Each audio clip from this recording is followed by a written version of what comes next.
There's only three of us. TJ is usually the one who goes, hey, we're live in the motherfucking boneyard, and I don't see TJ at all.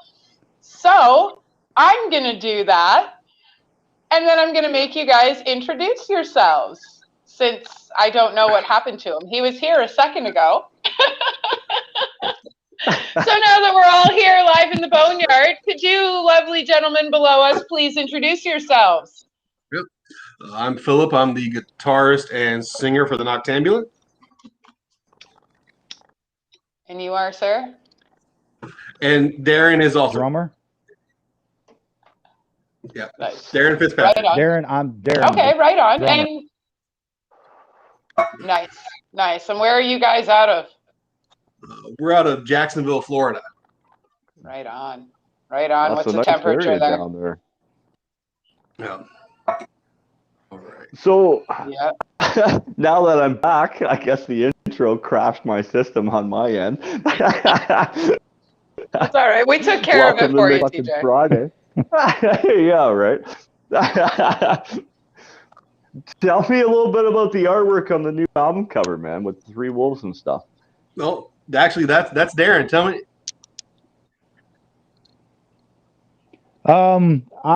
I reached out to this that I used. I believe he's in Lithuania. He did some shirt work, T-shirt artwork for us for another song called "Unholy Benediction," and I liked what he did, and so I reached out to him about the EP and said we need something for that. And we just kind of idea what we had with us and our sigil, and he drew it up. That's awesome. Right on. And yeah, and then in the band. All right. So in the band, the wolves are kind of like an iconography thing that we use a lot. We've used since the beginning, be it wolf skulls and whatnot. So we wanted to kind of incorporate that symbolism into the cover art. Right on. Okay. Awesome. That's fantastic. Did you hear any of that, TJ? I heard some of it. Yep. Okay. You're gonna have to rewatch the show so we don't have to make them repeat themselves. No, it's all good. I don't know why I got full signal and everything, and I know I broke my camera, so I'm on a new camera and stuff. So and new system. Well, it wouldn't be the boneyard if we didn't have something fucking up. So, and we've already got some people kicking around, man. My brother Adam's here, and Sarah's here, and Kevin and Joel are kicking around already, and Marie. So, we're off to a good start, even though you're not doing so well with your connection. I know. I'm sorry. I apologize now. No worries. I had seen on your Facebook page today that you guys were doing like a little bit of a vlog with your songs and stuff like that. Can you tell us a little bit about that? Yeah, so what we've been doing is, especially with the lockdown and not a lot of live shows, we've been trying to maintain, an output of material. And a good way to do that and also connect with people is we've been trying to do playthroughs. Darren, I don't know, is he over here? Darren has been Darren's been doing playthroughs, and since we're getting back together and recording it and working on new music, well, I thought it'd be a good opportunity for the new guitar player, Jonathan Fico, and myself to kind of show how these new songs are played on this last EP. So we're just taking the opportunity to kind of go through and have live playthroughs to to say, hey, this is how you do this, and also to show that Darren can actually play those parts, because they always ask, like, is that really a drummer? And be like, yes, that is really a drummer. It's awesome. Yeah. Right on. That's fantastic. I do the live versions of it from the stage. I film myself with my camera. Yeah. Right on. That's awesome. So you said that there was a sold-out stadium show there tonight, eh? Have you guys booked to start playing again, or? Yeah, we've got two festival shows in July. One in Louisiana and one in Mississippi. And we're going to, starting May 1st, we're really going to start pushing those.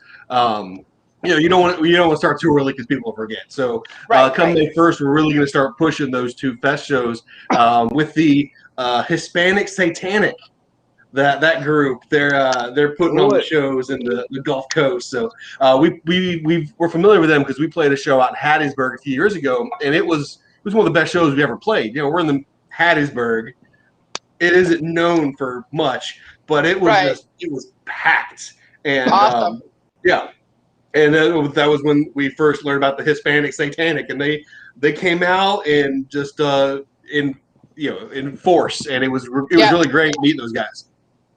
Right on. That's fantastic. It's nice to hear that like, excuse me, things are starting to, even if it's not here, things are starting to look up, I guess. I don't know. It's been so up and down the last little while, and I mean, like, I'm jealous. I'm crying for mosh pits, man. Throwing my kids around the living room just isn't doing it for me anymore. So, like. Tonight, they went to a show where they are, and they sent video. They're like, "Oh, I wish you were here." It's like, fuck, watching their live video. It would have been so awesome. Yeah, to be we there, wish we were there too. Hey man, it's like Yeah. No, I completely understand that. So, on that note, I guess since we don't get to see any mosh pits right now, what are your best like mosh pit stories? What are your favorite stories from either on the stage or from the pit? All right. Well, I'll let Darren answer that one first. I'd have to say when we played this not a festival, but I guess it was an outside show. This was a long time ago, and we were playing, and these people started going at it, and they went to when it was done. There was not even any grass left. It was just nothing but dirt. Nice. That's awesome. Yeah, I mean, they just, and the guy was like, that had the party was like, great. I just lost my yard. yeah. So I remember doing that was pretty wild. And my favorite, we were in Sundsvall, Sweden at Club Destroyer, and the Scandinavians are real big into black metal, obviously. So it's one of those things, if you can get a good response in Scandinavia, that's a good sign. So we're playing Sundsvall at Club Destroyer, and we start, and they're hesitant, they're getting into it, and then by the second song, they're lined up, just like headband, they're shaking the barricades, and the whole place was going nuts. That's awesome. That's got to be something to stand on stage and look out and see that they're doing that for us. That's awesome, man. We have a song that has a crowd participation aspect, like a call and response. It's always our last song. And so when you have the crowd, no matter if it's 4 people or 100 people doing that back, it's just great. Yeah. That's awesome. No, that's a great thing about the live music. Like, you do a show for 10 people or 1,000 people, depending on the crowd, you could have a better time with those 10 people than you could for 10,000 people, Yep. Definitely. Yep. One of my favorite shows, actually, I'd say there's probably like 9 of us there. I was at the door. The other 2 were behind the bar. The rest were just seat fillers, I guess. Yeah. It was minus, who the fuck knows? It was freezing. It was Canadian weather. It was crazy. Yeah, it gets cold up here, right? Oh yeah. So Laid to Rest and Well and Wasted played, and that was by far one of the best shows I have ever seen. We were in this tiny little dive bar called Willie's that I ended up running afterwards for a little while, and it was fantastic. Morgan was like the lead singer of Well and Wasted, was swinging from the ceiling, like from the lights, and he was walking along the bar railing, and it just he performed that night like there was 10,000 of us in that bar, and it was it was so fun. One of my most memorable shows is we were playing in Philly, and because we were the headliner and it was a Doom show, so after all the Doom band plays, everyone left, and so it just left one person in the audience. who later became, my girlfriend. So that works out. But That's awesome. That's That's a love fantastic. story right there, bud. Fuck, that's Yeah, amazing. Like, absolutely. you go on. Explain a little more in detail, man. Like, fucking, how do you play a show for one person and then fucking, no, all of a sudden you're together? I was really, we talked. So I was actually really nervous because my amp was like going in and out.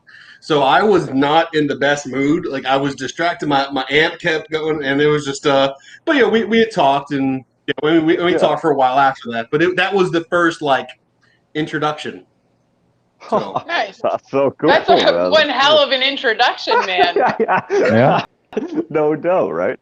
yeah, That's fantastic. Well, at least you know she's dedicated. She was there when nobody else was, man. Yeah, that's no, true. right? And she I helped mean, you can take that for a joke if you want, but I was being serious. she helped load gear too. Yeah, right. Hey, man, the ones of us that are invested in being with people in this industry will do what it takes to make things happen. Yeah. Absolutely. Hey, a little You know, like shout I out mean, to I know Ryder. Yeah. Oh, yeah. Absolutely. Sorry And to interrupt. Rose. No worries. Yeah. I just can't see the screen because it's so small. When I was reading earlier, I had to like zoom in, and I just got new glasses too. I don't know if they're doing their They're job. looking pretty spiffy, by the way. Well, thank you. They're the exact same as every other pair, only they're black instead of blue or red or pink or purple or Yeah. so tell us a little bit about your new album, guys. So the EP we just released, yes, that's the Hellraiser EP. We put out 2 albums and 3 or 4 EPs before that. And the last couple of years, especially when we went to Europe, we saw that people kept asking, you're from Florida, what makes y'all unique? And we realized that we were trying to kind of just do the typical European, Scandinavian black metal thing, and I'm like, it was almost feeling like disingenuous, Right. because we're trying so hard to fit into that square So-called peg category. Yeah. That team. and it was just like and we get there and everyone's like, well, but you're from Florida, that's cool. I'm like, yeah. So with this new album and going forward, we didn't rebrand, but we just kind of took a look at, hey, what is it that we do, what makes us us, and that's, we live basically in a swamp. I grew up in the woods. And that's what makes us. So we're trying to incorporate more of what makes us into the music. But Right being on. someone from the South too, like I understand that because I gravitate toward more of the dark metal, and it seems to always be from overseas, Scandinavian and stuff, right? But even in Georgia, Mississippi, Alabama, where you guys are from, fucking, you get that throughout the swamp. It's a totally dark. How do you say that? Like an old school feeling, like it's an old world in a sense, right? So I equated that because people in Europe would ask us, how is it someone from Florida plays black metal? Because Scandinavians there, it's cold and oppressive and blah blah blah. Mm-hmm. I'm like, yes, but when you think about it, Florida and Norway are just 2 opposite ends of the same spectrum. Like Norway is oppressive and you can't go outside half the year and it'll kill you. And Florida is oppressive. You can't go outside half the year and it'll kill you. It's just one's cold and one's hot. It's so true, man. Like people don't realize that down there. Like it still gets below 0 in the middle of the night and stuff, but it might get 95, 100 degrees during the day. So now you're sunburned. -0, 32. Yeah, when it's 110 Fahrenheit, you don't want to do anything. You just want to stay inside. So it's the same mindset, and also it comes from a lot of the same roots of that old world, Appalachian swamp, like country and folkish background. So yeah, I've got to say, especially through like South Carolina, Florida, you get that old Spanish moss that grows on the trees, and that fog rolls in. You have that old world feeling, and that's where that connection comes to that dark metal. Like it's not just Scandinavia that can have that feeling, like. And if you're familiar with, if you've seen our video for Hellraiser, Yes. that was shot at the back of this property. No, that was my next. I was leading into that, man. That's perfect. So the bulk of some of the shots were shot 2 blocks over, at a back in the woods deeper, but all the performance stuff and the flames and all that was just shot in my backyard because we got 3 acres here, and the back acre is just Florida woods and swamps and shit. So it's like, yeah, whatever. Right. We spent probably a month looking for locations, and then I think Darren actually said, "Why are we doing that? We just use your backyard." Yeah, I said your backyard's creepy as fuck. Let's use it. I don't even want to go back there, he says. I said it's great. I said it'd be a great video place. You made me spit coffee, Darren. God damn it. Well, there you go. This is our Noctambulant blend coffee from Blackheart Coffee. So if you want to go and go to Blackheart Coffee, you can get the Noctambulant Graveyard Blend. Ooh, I'm all over that. Oh boy. So I'm not a coffee drinker, but I might be tempted to buy some of that and try that shit out. I am. I will drink coffee all day long. Coffee is my booze. Yeah, so I am down for a bag for sure. There you go. Yeah, Blackheart Coffee, like Blackheart guitars. Zeus is an avid coffee drinker, so he started a coffee line as well, in addition to guitars. Wow. Amazing. You learn something new every day. So we can edit the title out and make sure your coffee fucking thing goes up there too, man. And then that way people like it, they can click on it and go for it, right? Yeah. Yeah. Definitely. I'm in what I'm drinking right now. I absolutely love trying new coffees. And I do. I'm always because like I said, I don't drink, right? So like people are like, "Oh, did you try this one? Did you try this one?" And I'm like, "No, but I'll take that coffee over there." Yeah. So I'm always into new coffees and stuff. So that's really cool. I'm happy to hear that. And hot sauces. You guys don't happen to have hot sauce too, do you? We do actually. We do. Oh, I hit the jackpot with you guys. Yeah. So the hot sauce is just we sell directly. The problem is we don't have a whole lot of it left because it's so good, and we and during the lockdown we're like, well, shit. So we've eaten a lot of our own hot sauce, which is not good, but it's tasty. Yeah, I think it's like a garlic habanero. I know. I have Cavara's hot sauce. I had Cavara's hot sauce, and I knew that I probably had one of the only existing jars left of it, and I ate it all.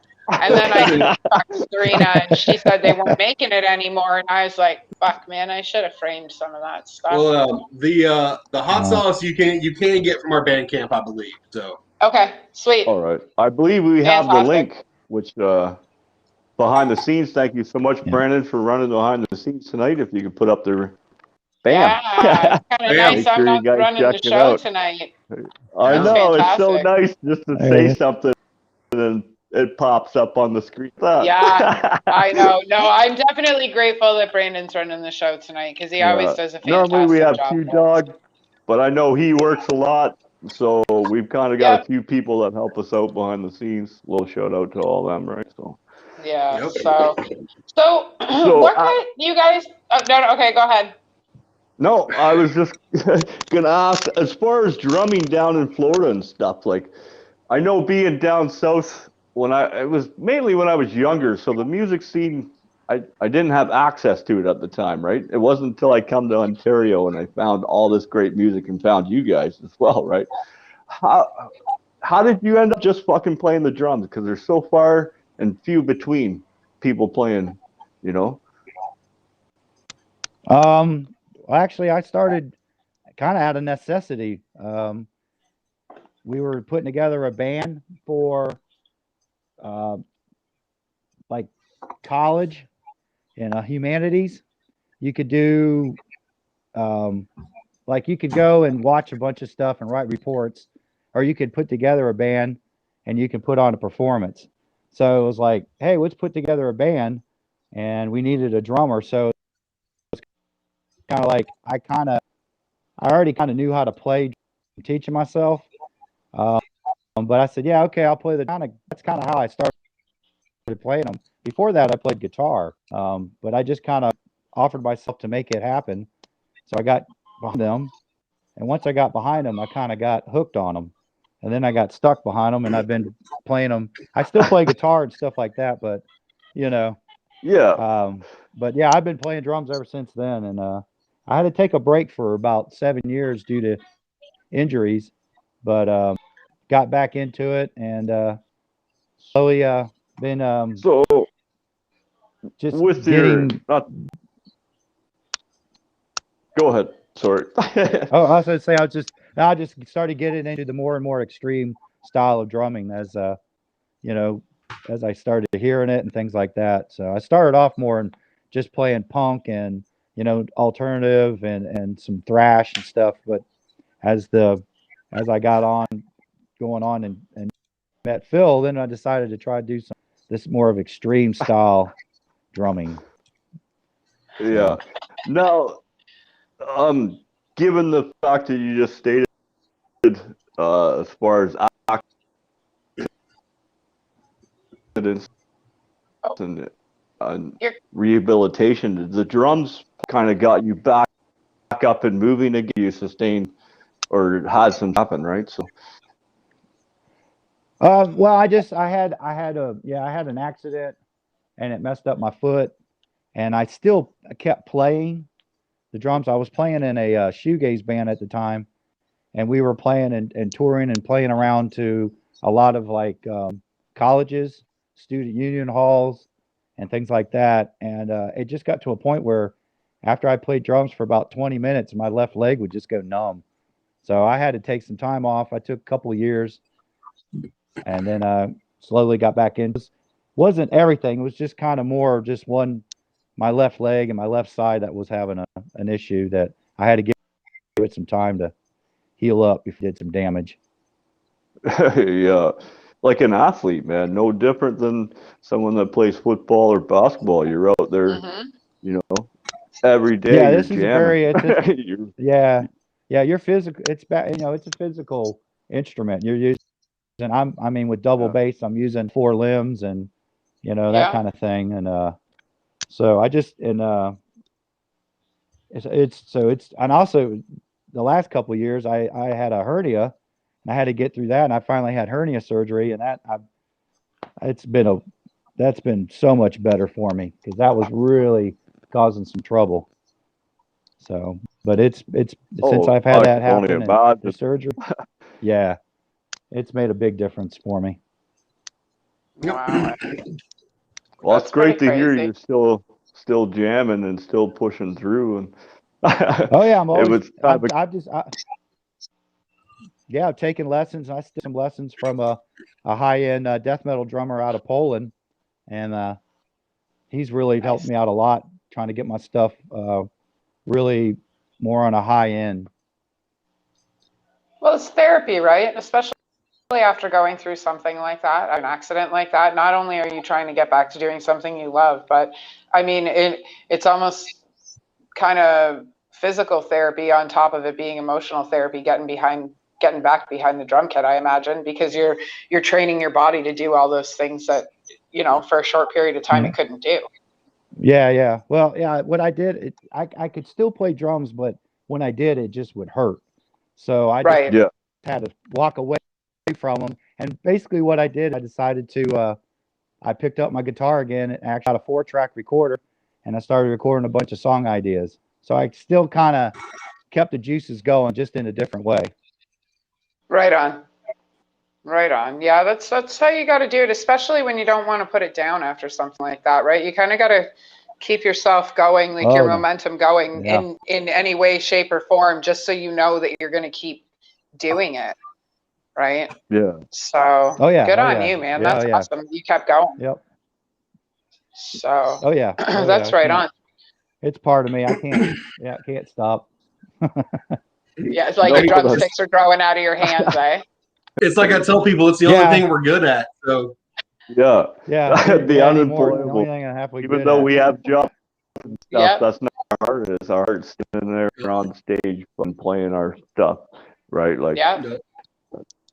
lived out of a box trying to live the rock star life, you know, like, Oh yeah. been doing it for years now. I'm getting pretty Yeah. good at it, but, you know. Yeah. No, I the stage necessarily isn't where I am, but I completely understand. It would be like me not being able to ever pick up a pen again. No, I not get be it. able I to write. completely get it. You know, or not be able to interview somebody again, or write somebody's life story, or Yeah. my own for that matter. You know, Or it's you no have people different that, than you guys. Go ahead. oh, you have people that just draw stuff Yeah. that just comes out of them. It's no different, Yeah. you know. Yeah. No, it's definitely a different world when you can't do the things you love, for sure. You know, speaking of different worlds, what was it that made you guys decide that you wanted to like, not necessarily that you wanted to be metalheads, but what song was it, or what band was it, or that moment in time where you just went, you know what, this is where I'm gonna be?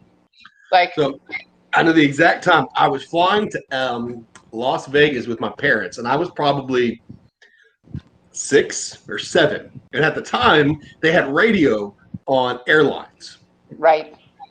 and they were playing a Metallica track from, I want to say, Justice for All, which was very bizarre. Like, Yeah, why well, would they play? Yeah. So, but I remember specifically listening to this track on the way to Las Vegas, and my mom taking my headphones away because and she said that don't listen to that. That's what bad people listen to. And then later on, I actually got my first Metallica album. I got Ride the Lightning and Justice for All, and then I was like, it was the coolest thing I'd ever heard. And then Nice. it went from there. just Nice. snowball effect, eh? Yeah. Yeah, see, I'm the opposite with my kids. I'm like, here, listen to this stuff, because I don't want them listening to pop and shit like that, right? So, Yeah. and what about you, man? What was your moment in time that changed you, I turned was you, one of I those. suppose? I was a '70s Kiss Army fan. I was huge into Kiss when I was a kid. Well, that's So good to know. This way, that yeah. was me. I dressed up for them for Halloween, and that's why I Yeah. started playing guitar as a kid. Yeah.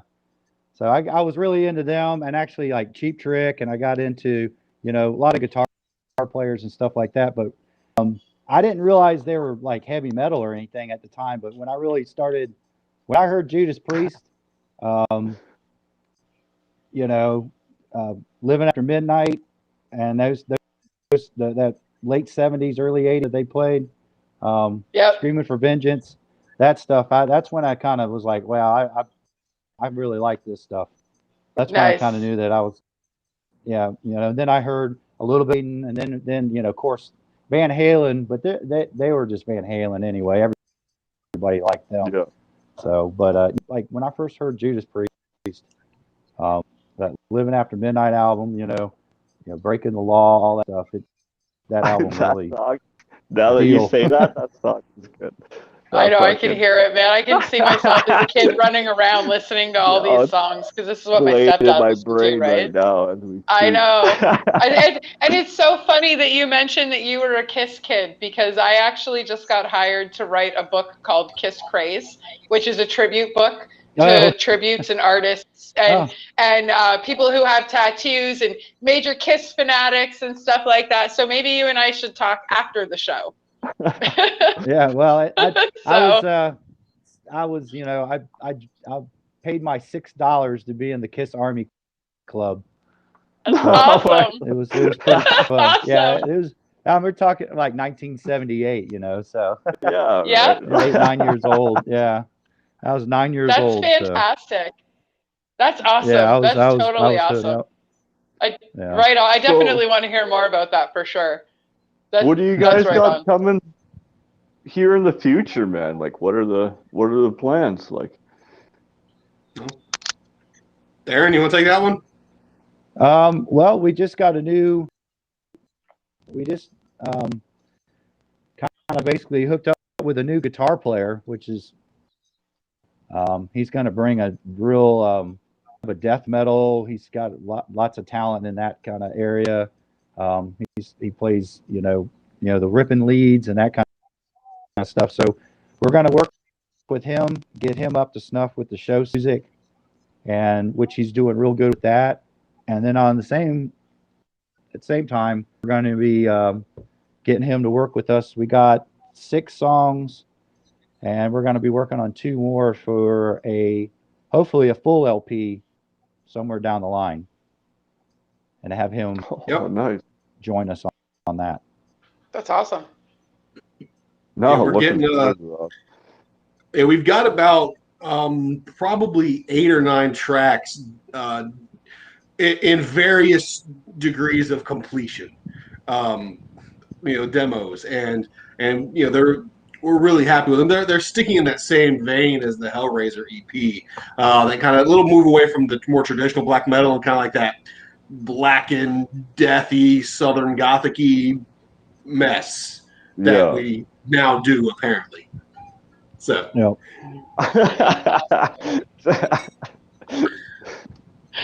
Right on. No, that's awesome. Right on. The darker it is, the more I want to listen to it. Yeah. We just said the same thing in 2 totally different sentences. You can tell we've been doing this for a little while, eh? Yeah. Oh yeah. Yeah. So who are your influences? Like I skipped around on your page a little bit today. I had noticed that you guys had some influential posts put up. Now I can't talk. But like nobody else, I'm sure, that is watching right now. Most of our guests, they usually wait to meet the guests through the interview. So like, who are your influences and other bands that you listen to or that you want to shout out that you play with or anything like that? Yeah, so when it comes to musical influences, the band as a whole, we start with like Venom, Celtic Frost, that first wave, that kind of greasy black and roll. We really like that. Yeah. And then Dissection, Dark Funeral, they were huge. Cradle of Filth, like the first 3 or 4 Cradle of Filth albums. No matter what you think of their later stuff, you can't fuck with those first 3 albums. That's right. No, not one bit. Like you can't. I agree with that. And so and Emperor was one of my favorite bands. But at the same time, I also listened to a bunch of Johnny Cash, Peter Murphy, The Cure, Sisters of Mercy, Elvis. Yeah. I love Elvis. The largest tattoo on my body is an Elvis tattoo. So no way. Yeah. That's awesome.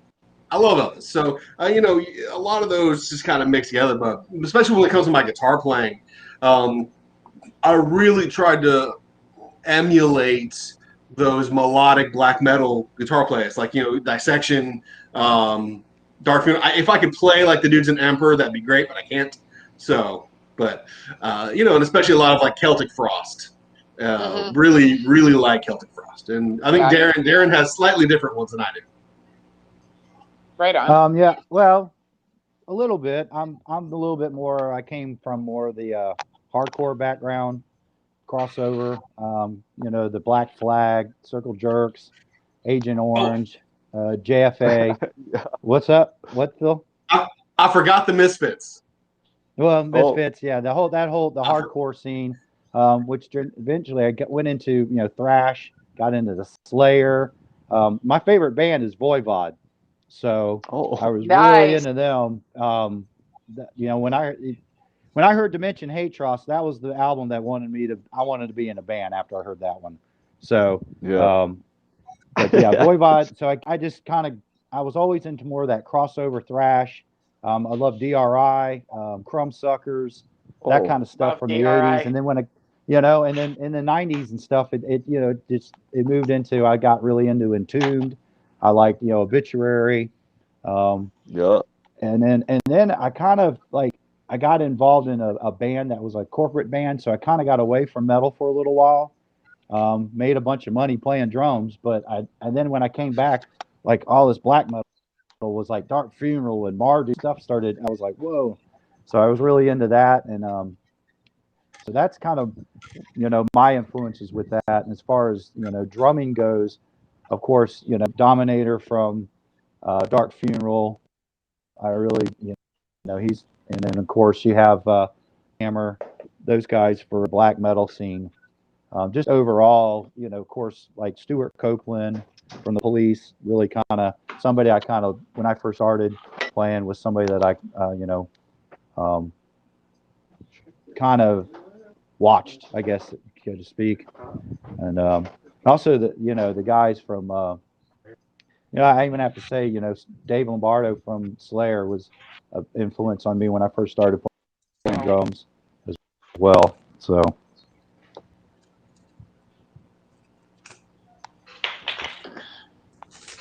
No, Slayers. They were fantastic when I was growing up. Mine was Motorhead, and then I found Pantera, right? And then it was Slayer, Anthrax. Yeah. Yeah, and then it just evolved from there.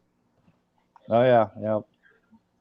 Yeah, I was into in some of the hair metal, in the 80s, the Motley Crue and the Rat and that kind of stuff was popular, and the Twisted Sister and all that kind of stuff. That was, and then can't forget Razor.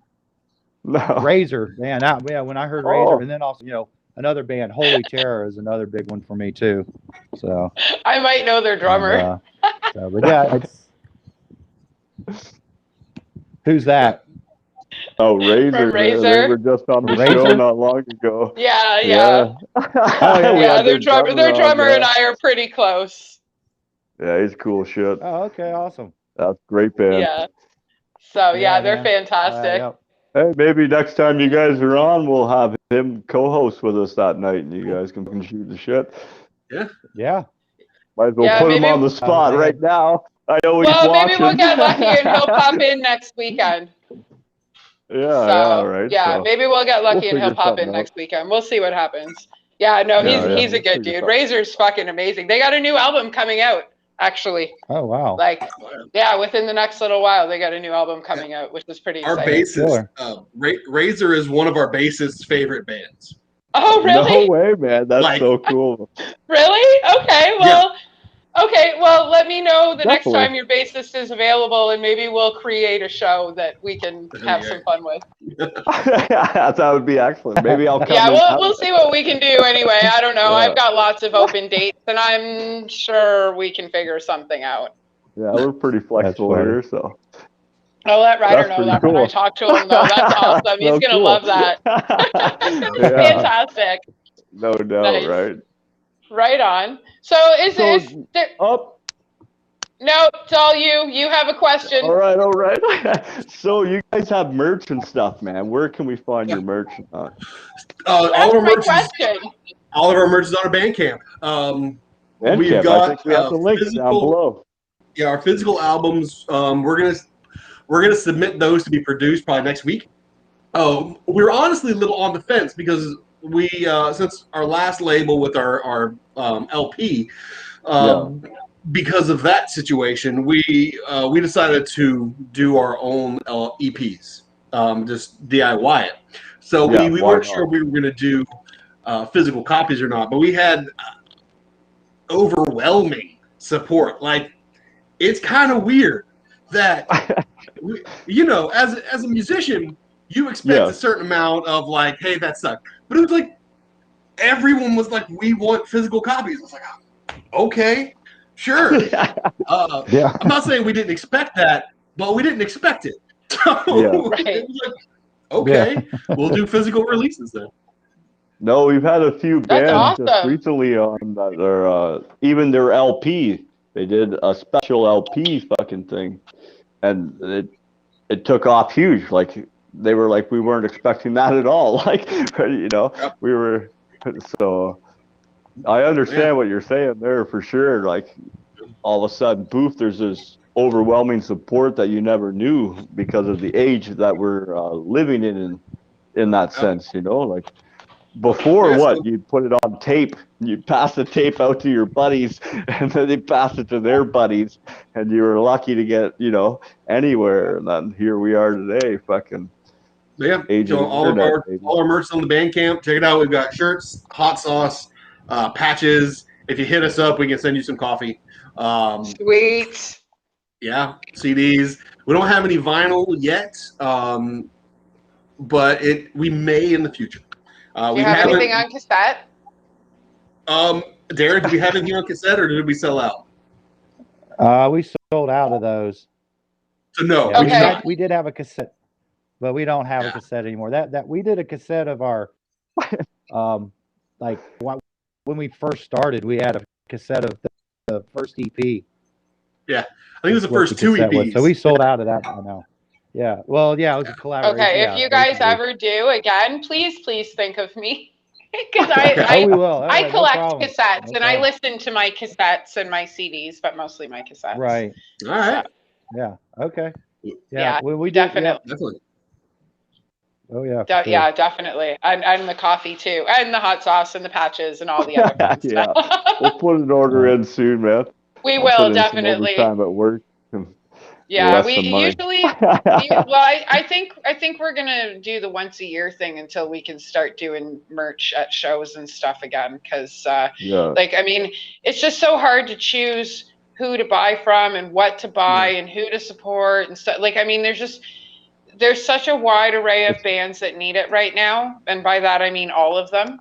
Like seriously, everybody needs support, whether it be sharing a song, buying a t-shirt, getting out to a show, not so much in Canada, but y'all know what I mean. So like, it's just, we have to figure it out, how to do the support thing as best as possible, which again is why I write Sofa City Sounds, so that, you know, we can network these bands and get parties and stuff like that when there's parties. And, you know, like networking happens in all ways, shapes, and forms. And that includes us buying your merch, right? Because I'll buy a shirt, I'll tear it apart, and then I'll go to a show, and then somebody will go, whoa, dude, your shirt looks fucking cool, right? And then I'll be like, yeah, and you should check the band out because they're fucking awesome too. Because I tear apart my shirts. I cut the neck off, and I'll braid down the center of the back and cut the bottom off. And I pretty much like... Yeah. You know, put my own touch to it. I have a friend, I have a friend, she owns Fan Addicts, upcycled clothing or recycled rockware. And she does the same thing. She actually has her own business for it. Me, I just do it because I can, right? I do it for myself or whatever. So yeah, usually that gets people's attention. I do it with all my favorite band shirts, and then people are like, "Hey, that shirt looks cool," and I'm like, "Hey, the band's even cooler than the shirt, right?" No, that's how I advertise my bands. I hand her this shirt. I'm like, she cuts the shit right out of it and fucking refolds it, reties it. I was like, oh, I guess you can do that 100 times because we now have a female line of shirts. I can only do it with men's shirts. It looks funny when you do it with female shirts. It's true. So, yeah, so instead of female shirts, we'll just get a whole bunch of men's shirts, and I'll cut all the shirts, and we can sell them to females. So yeah, but so is there anything else you guys want to tell the world before we get rid of them and keep you guys to ourselves? I have one more question after. Okay, we're going to be recording for the Slay at Home series, which is a live stream. Okay. So we're going to be going into the studio probably in the next week or two to do that. And so yeah, keep your eye on the Slay at Home. We'll be promoting that, and we've got our festivals, and we got our physical copies. So, and then the new album. So which is awesome. Super excited.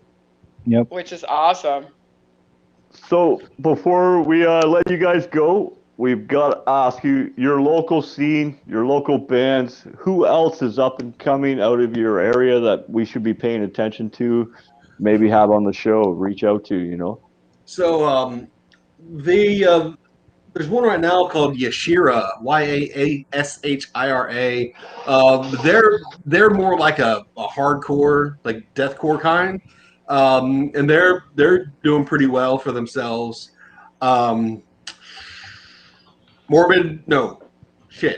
help me out. Corrupted Saint. That's who? Corrupted Saint. Oh, Corrupted Saint. Yeah, they're a thrash band. Saturnine. Saturnine's another one. Dead Center. Yes, They're sir. Oh, if there's, There's Ghost Witch. there's Ghost Ghost Witch Witch. is like a country doom. If like Danzig and like Ooh, Hank Williams had a baby. Their guitar like player, Johnny No Cash. that's Johnny No Cash. yeah, the guitar player is especially awesome. Yeah. Oh yeah. Okay. Please send me some music for sure. Okay. So we have this guy here in Toronto. His name is Johnny No Cash, and next to Razor, he's my favorite. So I mean, Yeah. like, I'm not going to play favorites, but Razor and No Cash are my favorites. Whatever.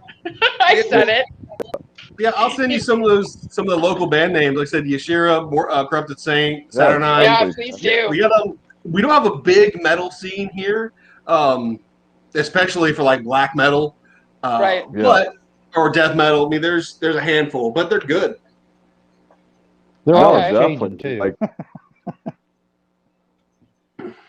Yeah, no, that's awesome. I appreciate it. I love when we get bands from other areas, especially in other countries, and they're like, listen to this band and listen to these guys, and these guys are great, and play these guys. And because like I'm all the way in Niagara Falls, Canada, right? And TJ's up in Barrie. He's 3 hours away from me. So that's two musical regions that Yeah. we get to throw all your music into and make people listen to, right? So Yeah. Awesome. yeah, so that's like, I mean, it's like, how else do we scene share right now? Like, No, I don't get to go to exactly, like- Toronto. TJ doesn't get to go do his Southern tour this year for the second year in a row. I know. Like I'm I'm not hurt. traveling across Canada or Ontario or anything like that this year. So this is the best way to scene share, is by you guys telling us who's in your scene and who we should be paying attention to. No, Yeah, right? definitely. That's how we get music everywhere. Like, you got to spread the Yeah. word, man. Spread the gospel. This is my church right here. Yeah. I'm gonna listen to anybody Yeah. preach. It's you guys telling me how awesome this music is, and throwing me videos and throwing me music. So. So right on. Definitely. Well, guys, I absolutely appreciated this so much, and I'm sure TJ did too. I'm going to speak for you, Oh. TJ. We No, absolutely 100%. are honored that you guys came onto the show tonight. Thank you so much for Thank being you so a much part for of having this. us. We Thanks for greatly having us. appreciate it. We'll share it up again, and we'll get your links. Any links that you guys haven't sent to us already, please do, and we'll get them up with when we edit the interview title and note. stuff. Yeah. Yeah. And then if you guys can stick around for a couple of minutes backstage, I actually have the other half of this interview to explain to you guys, but we always wait till the end so that we don't get distracted. Yeah. But we Okay. won't keep you longer than a couple of minutes. Okay. So No fantastic. All right. Well, thanks, guys. Brandon, take us Yep. out of here, dude. Please. Hold on. All right. Play it loud. Play it proud. Now We you got can it take us out. in.